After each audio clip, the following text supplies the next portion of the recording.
இதனாலதான் கூஃபயர் நக்கல் வாழ்க்கை சிக்கல் அப்படின்ற இந்த ஒரு தத்துவத்துக்கு நம்ம தம்பி பெர்ஃபெக்டான பெஸ்ட் எக்ஸாம்பிள் தாங்க சொல்லணும். இங்க பாத்தீங்கன்னா இப்ப போலீஸ் இந்த வண்டியில ஏத்திட்டு போகுது, இவரை தெரியல, நல்லா பாருங்க இவர் தெரியல, அட நம்ம தவங்க அவங்க பேரண்ட்ஸ் தவமா தவம் இருந்து பெற்ற இந்த தவம் ஒரு 2-3 வருஷத்துக்கு முன்னாடி ஸ்கூல்லயே தன்னை தானே பெரிய புழு ஃபயரா நினைச்சுக்கிட்டு என் ஹேரை கூட உங்களால பிடுங்க முடியாதா அப்படின்ற மாதிரி சொல்லியிருப்பான். இப்ப நம்ம தவத்தை நல்லா மண்டி போட வச்சு அவனோட கொடுக்கையே பிடிக்கிட்டானுங்க.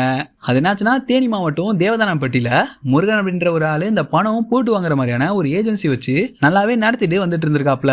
அவரோட ஏஜென்சில வேலை செஞ்ச நாகார்ஜுன் சரியா 29 லட்சத்தை ஏடிஎம்ல ஃபில் பண்றதுக்காக எடுத்துட்டு போயிட்டு இருந்திருக்காரு. அப்படி போயிட்டு இருக்கும்போது ஒரு மர்மமான கும்பல் கத்தியை காமிச்சு நாகார்ஜுனா கிட்ட இருந்து அந்த பணத்தை வழிப்பறி பண்ணிட்டானுங்க அப்படின்ற மாதிரி நாகார்ஜுனா போயிட்டு முருகன் கிட்ட சொல்ல, முருகன் இதை போலீஸ்ல கம்ப்ளைண்ட் பண்ண இங்கதான் முருகனுக்கு ஒரு மிகப்பெரிய ட்விஸ்ட்.